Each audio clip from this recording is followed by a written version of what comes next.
Ever feel like the world's full of crap and nobody's got a shovel? Yeah, me too. It's like we're all swimming in a sea of misinformation, and every wave just makes it harder to see the shore. You know what I'm talking about, right? That sinking feeling when you realize you can't trust the very systems that are supposed to have your back. We're talking about trust, people. The kind of trust that holds society together.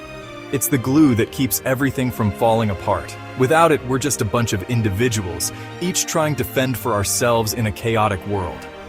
Not the "I'll hold your beer" kind, but the "I believe this institution won't screw me over" kind.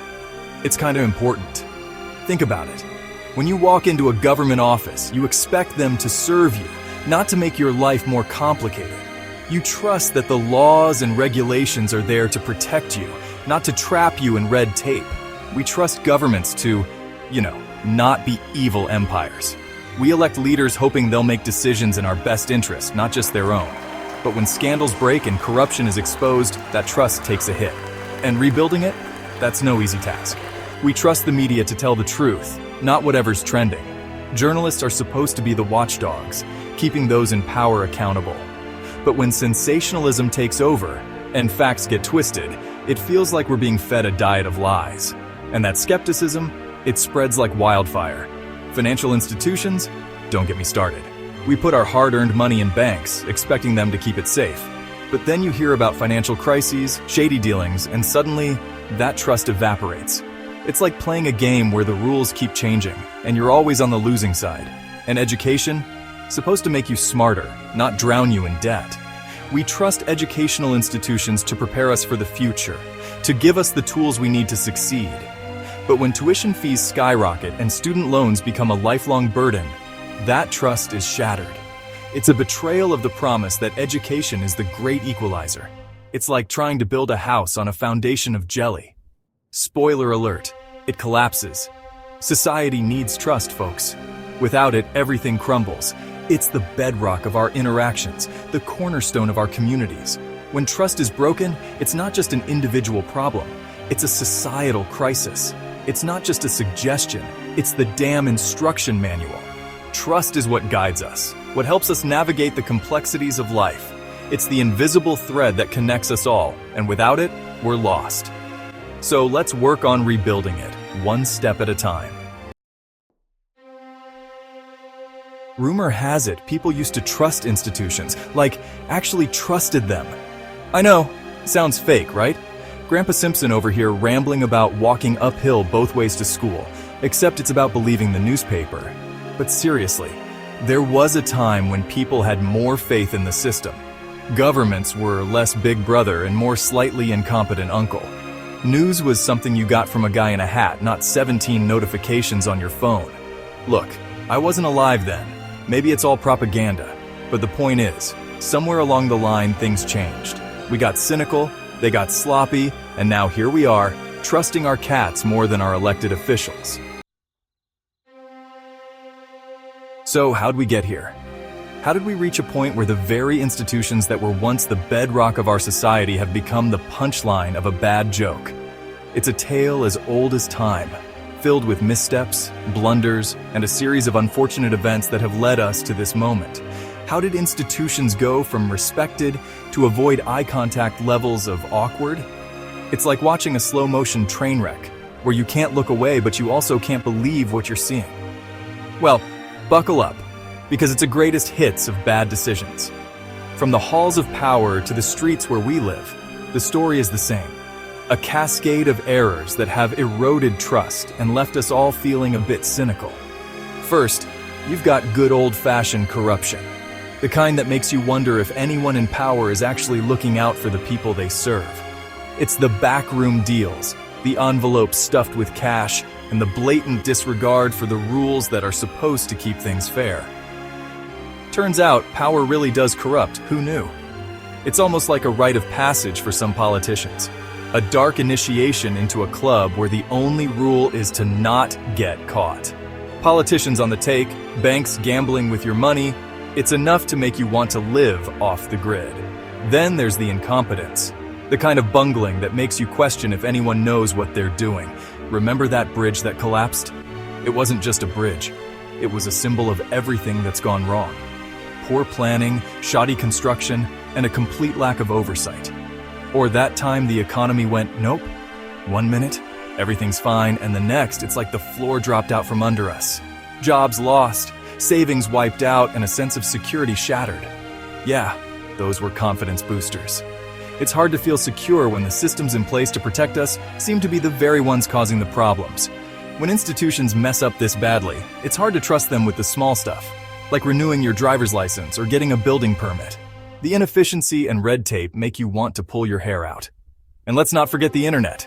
Yay, the great equalizer, the platform that was supposed to democratize information and give everyone a voice. Except now everyone's a critic, a conspiracy theorist, and a source of questionable information. It's like the Wild West out there, where the loudest voices often drown out the most reasonable ones. It's hard to know who to believe, so we end up believing no one. The result? A fractured society where trust is in short supply and skepticism is the default setting. It's a comedy of errors, but no one's laughing. Now, I'm not saying all institutions are evil empires, though some are trying really hard. There are moments of competence, even heroism. Think about first responders during a crisis, risking their necks to help others. Or scientists working tirelessly to cure diseases because apparently that's still a thing. But then you have, well, everything else. The financial crisis of 2008, anyone? How about those lovely data breaches that exposed all our personal information? And let's not forget the time a certain politician promised to drain the swamp and instead filled it with more alligators. It's enough to make you long for the days when the biggest scandal was a politician getting a haircut. So, can we fix this hot mess? Institutions, whether they are government bodies, educational systems, or large corporations, have a knack for disappointing us. It's almost like they have a manual on how to lose public trust. But is there a way to turn this around? Honestly, it's a long shot. The skepticism is real, and for good reason. We've seen promises made and broken time and time again. It's no wonder people are jaded. It's like teaching a goldfish to ride a bicycle uphill. Possible, but highly unlikely. The challenges are immense, and the odds are stacked against us. But that doesn't mean we shouldn't try. But hey, let's be optimistic for a change. What if we could actually make a difference? What if institutions could regain our trust and work for the common good? It starts with a few fundamental changes. What can institutions do to regain our trust? It's not rocket science, but it does require a genuine commitment to change. Let's break it down. Well, for starters, how about transparency? Radical concept, I know. Transparency is key. When institutions are open about their actions and decisions, it builds trust. No more hiding behind closed doors or vague statements. People want to know what's going on and why. It's about being honest and upfront. No more shady backroom deals or hiding behind vague statements. The era of secrecy needs to end. People deserve to know the truth, even if it's uncomfortable. Tell us what you're doing and why. Explain your decisions and the reasoning behind them. This not only builds trust, but also helps people understand the complexities involved. And if you screw up, own it. Mistakes happen, but how you handle them matters. Admit when you're wrong and take steps to make it right. Apologize like you mean it, not like you're reading it off a teleprompter. A genuine apology can go a long way in mending broken trust. Accountability is another big one. When people in power abuse their positions, they need to be held responsible. No more sweeping things under the rug. If someone abuses their power, hold them responsible. This means real consequences, not just a slap on the wrist. It shows that no one is above the law. No more slaps on the wrist or getting away with it because of connections. True accountability means everyone is held to the same standard regardless of their position or influence. And finally, listen to the people you're supposed to be serving. Crazy, right? Institutions exist to serve the public, not the other way around. It's time they remember that. Engage with the public, address their concerns, and actually try to make things better.